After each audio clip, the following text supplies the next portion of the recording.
Hello.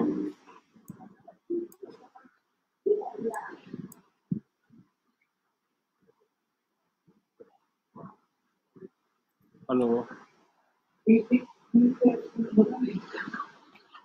हाँ जोहार हम लोग फिर से लाइव हो गए हैं, है ना। और आप दोनों को आवाज सुनाई दे रही है? मुझे सुनाई पड़ती है। हाँ जोआकिम दा। अभी से सुनाई दे रही है। हाँ चलिए। अभी सुनाई दे रही है। आपको मेरा सुनाई दे रहा है कि नहीं? हाँ सुनाई दे रहा है। मैं फिर से अपने दर्शक साथियों को बता अभी दूं फिर गायब हो कि गया। एक ब्रेक के बाद हम लोग फिर से हाजिर होते हैं आपके सामने। और मथुरा कहानी पे उपन्यास पे जो भारत का पहला आदिवासी उपन्यास पता है, नहीं कैसे कट जा रहा है।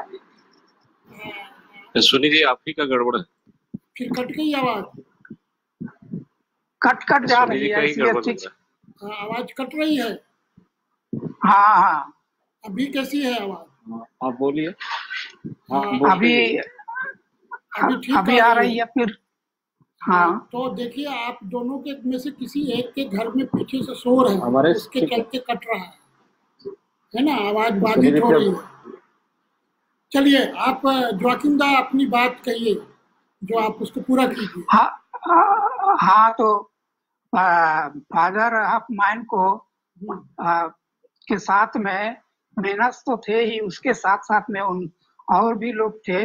उनमें से मैं विशेष रूप से मोड़ू गांव के रूपू सोरो और उत्तम ओड़ा के सहदेव चुटुपुर्ती, लोंगकटा के दानियल होरो और उसी के भाई जोसेफ होरो, जिन्होंने उनको सहयोग दिया, वे लोग हैं। उनका ही नाम विशेष रूप से मिलता है और दूसरों के बारे में कहीं कोई चर्चा और गांव वालों से पूछने से भी वो लोग नहीं बता सकते हैं आजकल।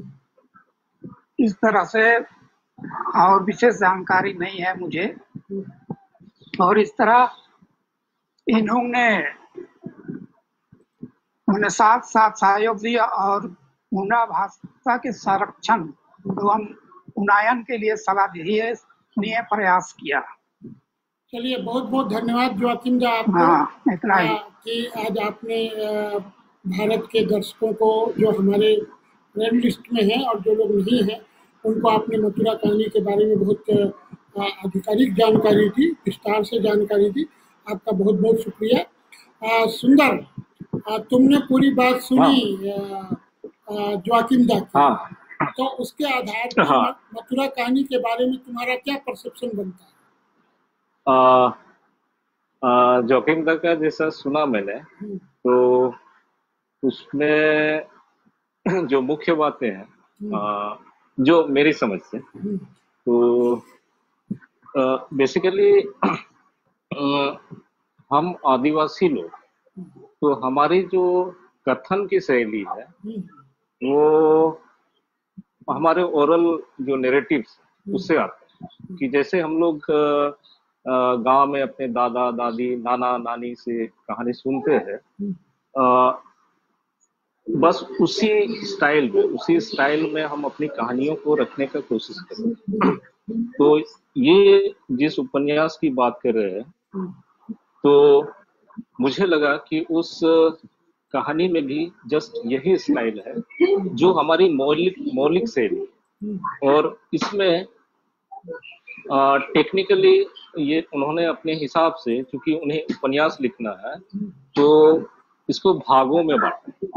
पहला भाग, दूसरा भाग, तीसरा भाग करके 5वें भाग तक। और उनका जो जर्नी, उस जर्नी को इसमें समेटा है। और जो अपना देसी मुंडारी का जो स्वाद है उसको लेते हुए मैंने जैसे ये हाड़वास विलेज का भी जो बात किया है, उसमें भी ऑलमोस्ट ऐसा ही नैरेटिव था, लेकिन उसमें आ जाता है कि हुड, मतलब मेन जो घटना था वो हुड उसके एपिसेंटर में घूमता है।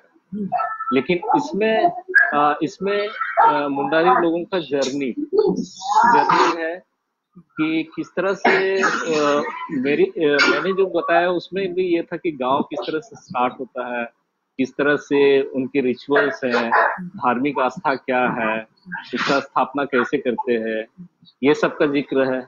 इसके बाद मुंडाओं के बीच में जो इंटर रिलेशनशिप है उसका जिक्र है। साथ ही साथ अगले भाग में है कि अन्य जो ट्राइब है या दिकू लोग हैं, उनके साथ उनका किस तरह से रिलेशनशिप रहता होता है, उनके बारे में जिक्र है। और लास्ट में उन्होंने जो माइग्रेशन वाला भी जिक्र किया, जो 5वां भाग में उन्होंने बताया कि मुंडा लोग जब माइग्रेट होके असम, ये चाय बागान और ये सब में जो जाते हैं, तो उस समय की परिस्थिति किस तरह से रहती, हाँ, जो उसमें सरदार होने के लिए जो ये संघर्ष है, उनका जिक्र किया कि जो बहुत इंटरेस्टिंग होगा मेरे ख्याल से। अगर मैं इस उपन्यास को पढ़ पाऊं तो शायद मेरे लिए ये बहुत ही मनोरंजक होगा, बहुत ही इंटरेस्टिंग होगा। तो ये सब का जिक्र है।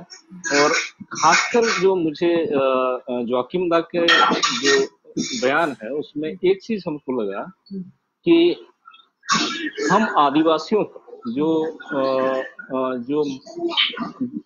जो साहित्य का मूल भावना है कि जो हमारी भाषा मैं अपनी भाषा की उत्कृष्टता तभी दिखा पाऊंगा जब मैं जितना पीछे जाऊंगा, मतलब जो सब शब्दावली, जो सब हम लोग भूल रहे हैं, जो सब प्रोवर्ब हम लोग भूल रहे हैं, अगर मैंने उसको खंगाल के लाया तो मेरी साहित्य उत्कृष्ट होगी। जबकि अन्य भाषाओं में ये चीज नहीं, वो नए आगे की तरफ देखते हैं। लेकिन हम जो ट्राइबल लिटरेचर है, हमारा लिटरेचर में जितनी हमारी पुरानी धरोहर वाली चीजें हैं, उसको मैं अगर उठा के सामने लाता हूँ तो वो मेरी उत्कृष्टता होगी। तो जोआकिम दा ने भी ये चीज कहा उसमें कि ये जो उपन्यास है उसकी जो भाषा शैली, जो अगर मुंडारी अच्छा से नहीं जानता होगा तो उन्हें सब चीज समझ में नहीं आए। तो दैट मीन्स मेरा कहने का ये मतलब है कि मुंडारी भाषा शैली में लिखा गया ये उत्कृष्ट नॉवेल होगा मेरे ख्याल से। अगर लोगों को समझ में नहीं आ रहा है, दैट मीन्स वो पुरातन चीजों को सामने रखे होंगे उसमें। तो ये मोटा मोटी मैंने समाप्त किया। बहुत बहुत धन्यवाद सुंदर, तुमने बहुत सटीक बात कही। मेरे पास ये उसका 5वां भाग है जो हिंदी में ट्रांसलेटेड है, और ये उनके बेटे ने ही शायद किया है, पेत्रुस ओडेया ने, है ना। ये एकमात्र भाग है जो मथुरा कहानी का 5वां भाग जो हिंदी में उपलब्ध है। और ये पहली बार, हालांकि इसमें मिरर इमेज आएगा, आप देखेंगे कि ये पहला जो हिंदी भाग है ये 1997 में पब्लिश हुआ, है ना। मिरर है, ये उल्टा दिखाई देगा। हाँ, ये मैं इसमें से कुछ चीजें आपको बताना चाहता हूँ। सबसे पहले तो हम अपने दर्शकों को ये बताएं कि जो मुंडारी भाषा है, माने मुंडारी भाषा समूह है, मुंडारी भाषा जो समूह है वो दुनिया का एक विशिष्ट भाषा है। मुंडारी भाषा समूह में जो भी भाषाएं हैं, संताली है, हो है, खड़िया है, ये इसकी एक बहुत विलक्षणता है। पता नहीं बाकी और समुदायों ने उस भाषिक विलक्षणता को बचा के रखा कि नहीं, लेकिन मुंडारी भाषा में अभी भी वो विलक्षणता है कि एक ही शब्द जब प्रोज में इस्तेमाल होगा और एक ही वही शब्द जब पोइट्री में इस्तेमाल होगा तो अलग मीनिंग देगा, है ना। उसका सेंटेंस जो है, सेंटेंस फॉर्मेशन जो है, उसका अर्थ बदल देगा। और इस पे बहुत सारे जो लिंग्विस्टिक विद्वान हैं, भाषाविद हैं, उन्होंने आश्चर्य व्यक्त किया कि दुनिया में ऐसी लाक्षणिकता भाषा में उन्होंने किसी और भाषा में नहीं देखी। ये मुंडा भाषा की सबसे बड़ी विशेषता है कि प्रोज में शब्द के अर्थ, एक ही शब्द का अर्थ प्रोज में दूसरा हो जाएगा, पोइट्री में दूसरा हो जाएगा। शब्द नहीं बदलता है पर उसके मीनिंग बदल जाते हैं। इस तरीके से सेंटेंस का फॉर्मेशन होता है कि उसका अर्थ बदल जाता है। ये अद्भुत ताकत है मुंडारी भाषा की। तो मैं ये बताऊं कि जो 5वां भाग हिंदी में है और जिसको मैंने पढ़ा है, उसमें एक्चुअली 20वीं सदी का ये एक महागाथा है, एक बड़ा देखिए फिर किसी के घर में आवाज आ रही है पीछे से बहुत तेज से, तो शायद मेरी आवाज सुनेगी। किसी के घर में तो कट जा रहा है, हाँ फिर आवाज कट जा रहा है। हाँ वो आवाज आती है बीच में, है ना। ठीक है, अब तो देखिए आवाज बंद हो गई, अब ठीक आ रही होगी। तो ये पांचवा भाग है, मैं इससे कुछ चीजें आपको बताता हूँ। सुंदर जो तुमने जो बात की कि कैसे वो जो प्रोवर्ब है, वो जो कहने का नैरेटिव है, जो स्टाइल है, वो अद्भुत है। वो ये हिंदी में पूरी तरीके से तो नहीं आया है, लेकिन हिंदी चूंकि एक मुंडा ने अनुवाद किया है तो वो चीज इस हिंदी में भी दिखाई देती है। ये इसकी शैली गजब है। मतलब मैं आपको पढ़ता हूँ, जैसे पांचवा भाग का मैं इसलिए जिक्र कर रहा हूँ कि ये 20वीं सदी में मुंडा समाज की और प्रकारांतर से पूरे आदिवासी समाज की क्या सिचुएशंस थी, वो कैसे बाहरी व्यवस्था से, धर्म से, संस्कृति से, प्रशासन से किस तरह से इंक्रोच हो रहे थे, बाजार उनके बीच कैसे घुस रहा था, पूंजीवाद कैसे घुस रहा था, और बाहरी लोग किस तरीके से अपना बढ़त बना रहे थे, और चाय मजदूर बनने की कहानी जो चाय बागान है ना, ये पूरा ये अगर इस पांचवें भाग को देखेंगे तो ये इसके मोटा मोटी 2 खंड है। पहला खंड में कोर्ट कचहरी और बाहरी दुनिया का विस्तार से वर्णन है ना, कि कैसे 2 भाई जमीन की लड़ाई को लेके आपसी जो मुंडा मांग की सिस्टम है उसको एक भाई दूसरे दीकू लोगों के कहने में आके उस बंटवारे को नहीं मानता है जो गांव के पंच करते हैं, और वो उनके दावे में आके कोर्ट चला जाता है, और कोर्ट में जाके वो कैसे पैसा खर्च करता है। वो तो खुद गरीब होता ही है, दूसरा भाई भी कर्जे में आ जाता है। इसका बड़ा विवरण है इसमें।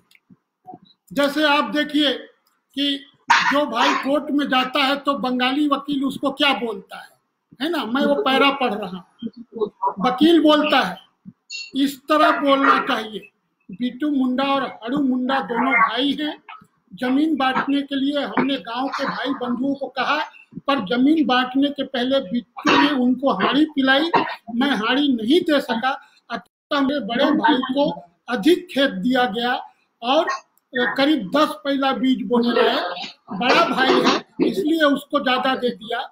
इस पर तो मैं खुश हुआ, लेकिन गढ़ा खेत में भी उसने 1 मन बोने लायक अधिक ले लिया, इससे तो मैं बिल्कुल नहीं खुश हुआ। हम दोनों की जमीन कम है, उतना अधिक पाने की राह नहीं है, इसलिए सरकार के हुक्म से जमीन पुनः बांटी जाए। ये वकील कह रहा है कि तुम ये कोर्ट में बोलना कि तुम्हारे भाई ने इस तरीके से छल किया। तो उस पे हड़ू जो कोर्ट गया है, हड़ू मुंडा, वो कहता है उस दिन उसने हाड़ी नहीं दी थी और पंचों ने जमीन नहीं बांटी थी, मैं कैसे ऐसी बात बोल सकूंगा। मतलब वकील उसको कह रहा है तुम झूठ बोलना कोर्ट में, और हड़ू जो बहकावे में आके, बाहरी लोगों के बहकावे में आके कोर्ट गया है, वो कह रहा है मैं कोर्ट में झूठ कैसे बोल सकता हूँ, है ना। फिर उन दोनों की हालत बहुत खराब हो जाती है। और ये जो करप्शन है ये कोई नई बात नहीं है। आप देखिए मुंशी तारीख जो पढ़ती है, तारीख के लिए मुंशी कहता है, क्या कहता है उसको, यदि 2 रुपये और दूं तो उस दिन हड़ू सबसे आगे बुलाया जाएगा, इसके लिए पैसा दोगे कि नहीं। माने तारीख में उसकी सुनवाई हो, इसके लिए मुंशी 2 रुपया मांग रहा है उस जमाने में, 20वीं सदी की शुरुआत में। हाँ, कि 2 रुपया दोगे तो मैं तुम्हारी फाइल आगे कर दूंगा और तुम्हारी सुनवाई पहले होगी। तो करप्शन सभ्यता का इनबिल्ट या बाय डिफॉल्ट एक लक्षण है। आगे देखिए कि जब दोनों फैसला हो जाता है, दोनों भाई तबाह हो जाते हैं, जो बची खुची जमीन थी वो भी बंधक रखनी पड़ जाती है, गिरवी चली जाती है, और जो भाई कोर्ट गया था उसके खिलाफ पूरा मुंडा समाज उसके खिलाफ हो जाता है। कोई उनसे बात नहीं करता है, उसके बेटे को कोई लड़की नहीं देता है। तो अब दोनों माने हड़ू मुंडा और उसकी वाइफ की बातचीत होती है। आप देखिए जो आदिवासी औरत का विजडम है, आदिवासी हड़ू की बीवी उसको क्या कहती है? गांव के भाई बंधुओं के पैर पकड़ो, और तो दूसरी राह नहीं है। इस जटिल समस्या से अन्य जातियां हमें बाहर नहीं निकाल सकती है। ये एक मुंडा औरत कह रही है, एक आदिवासी औरत कह रही है, अपने पति को समझा रही है कि दूसरी जाति के लोग हमको मुश्किल तो दे सकते हैं, लेकिन हमारी मुश्किल हल नहीं कर सकते हैं। इसलिए अच्छा है कि तुमने जो गलती करी है, गांव का बैठकी करो, पढ़ा पंचायत करो और सब भाई बंधु का से माफी मांगो। अंत में हड़ू यही काम करता है, हड़ू मुंडा यही काम करता है।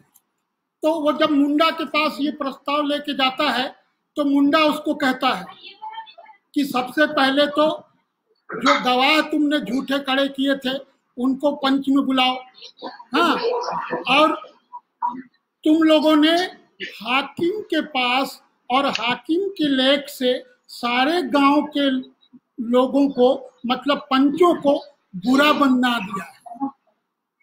मतलब तुम आउटर जुडिशियरी सिस्टम में गए और इससे तुमने अपना जो ट्रेडिशनल सिस्टम है उसको तुमने बट्टा लगा दिया, उसकी उपेक्षा की।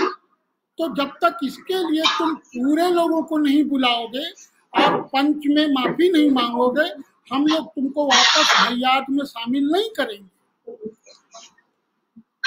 एक मुंडा इसी उपन्यास में देखिए कहता है आगे, कैसे वो बताता है कि कैसे आदिवासी लोग बाहरी संस्कृति से, बाहरी लोगों से कैसे अतिक्रमित हो रहे हैं, इंक्रोच्ड हो रहे हैं।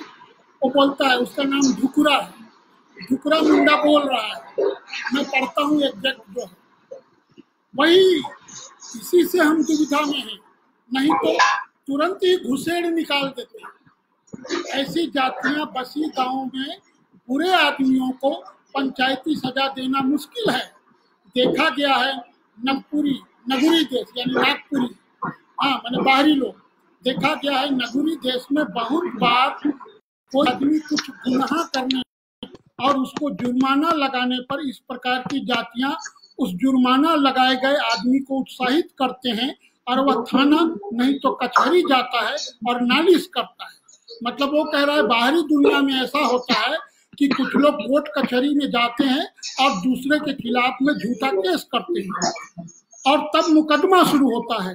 वकील मुंशी खोजे जाते हैं, नाना प्रकार की झूठी बातें सिखाते हैं और हाकिम को ठगते हैं और निर्दोष भी दंडित किया जा सकता है। देखिए ढुकरा मुंडा जो गांव का एक आम मुंडा आदिवासी है, वो कैसे बता रहा है कि बाहरी दुनिया क्या है। आगे की पंक्ति बहुत महत्वपूर्ण है।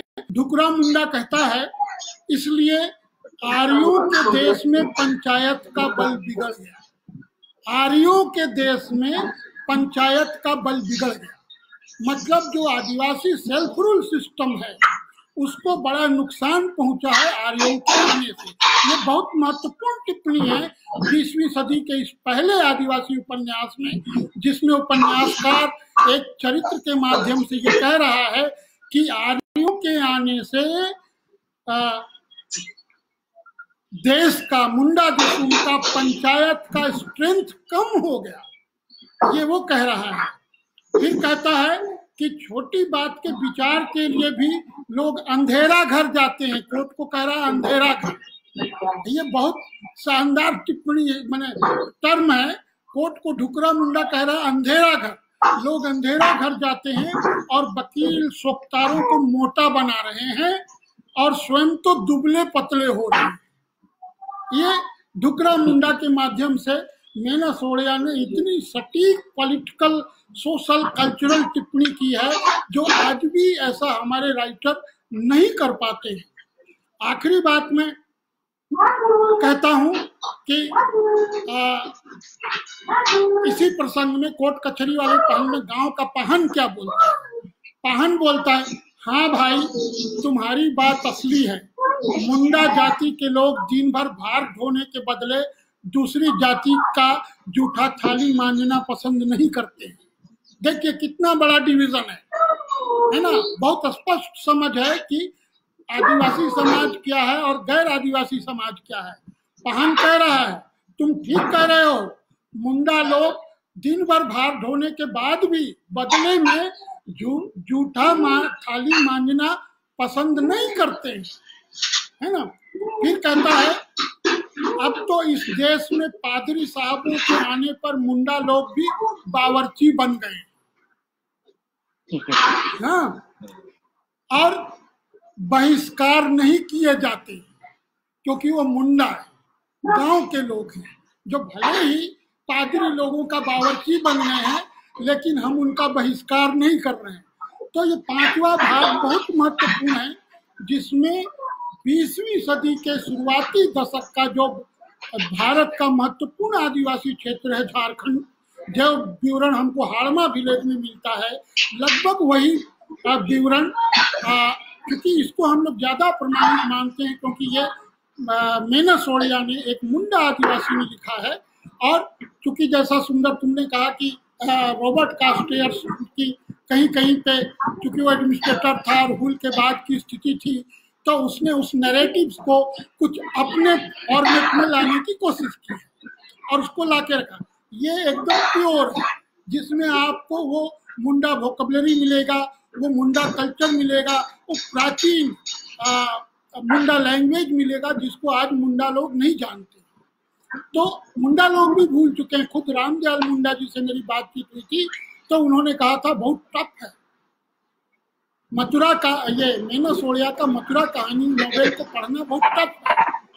अब सोचिए रामदयाल मुंडा जैसा भाषाविद, संस्कृति कर्मी, इंटेलेक्चुअल ये बात कह रहे थे कि मथुरा कहानी को पढ़ना आसान नहीं है, लेकिन फिर भी उसको जितना समझते हैं उसका अनुवाद किया जाना बहुत जरूरी है, क्योंकि ये भारत में आदिवासी समाज का प्राइमरी सोर्स है, पहला नैरेटिव है, प्राइमरी नैरेटिव है। इसको हम लोगों को समझना चाहिए। मैं इस बात को अब यहीं पे समाप्त करना चाहूँगा, क्योंकि लगभग दोनों पार्ट मिला के, ब्रेक के पहले और ब्रेक के बाद दोनों को मिला के लगभग 1 घंटा हो गया। इतना लोग झेल नहीं पाएंगे, वो भी आदिवासी लिटरेचर को, है ना। तो मैं आप लोगों का बहुत बहुत शुक्रिया अदा करता हूँ, सुंदर भाई तुम्हारा, और जोआकिम दा आपको तो क्या कहना, आप तो ज्वेल हैं, मतलब आप तो एक बहुत बहुमूल्य मदीना है मुंडा आदिवासी समाज के। आप लोग लिखें और नई पीढ़ी का मार्गदर्शन करें, जैसा कि आपने अपने उस नाटक में जो विवरण दिया, जो नाटक झारखंड में नहीं लगा लेकिन महाराष्ट्र के यूनिवर्सिटी के कोर्स में लगा हुआ है, जोआकिम दा का मुंडारी नाटक, है ना। तो मैं आप दोनों के प्रति बहुत आभार व्यक्त करता हूँ, अपने दर्शकों के प्रति आभार व्यक्त करता हूँ, और सलोमी जो हमारे रिक्वेस्ट पर आई और इसने मथुरा के बारे में जो शुरुआती प्राथमिक जानकारी दी, मैं सलोमी एकता का भी बहुत आभारी हूँ और उसको धन्यवाद देता हूँ कि वो हमारे रिक्वेस्ट पर आई।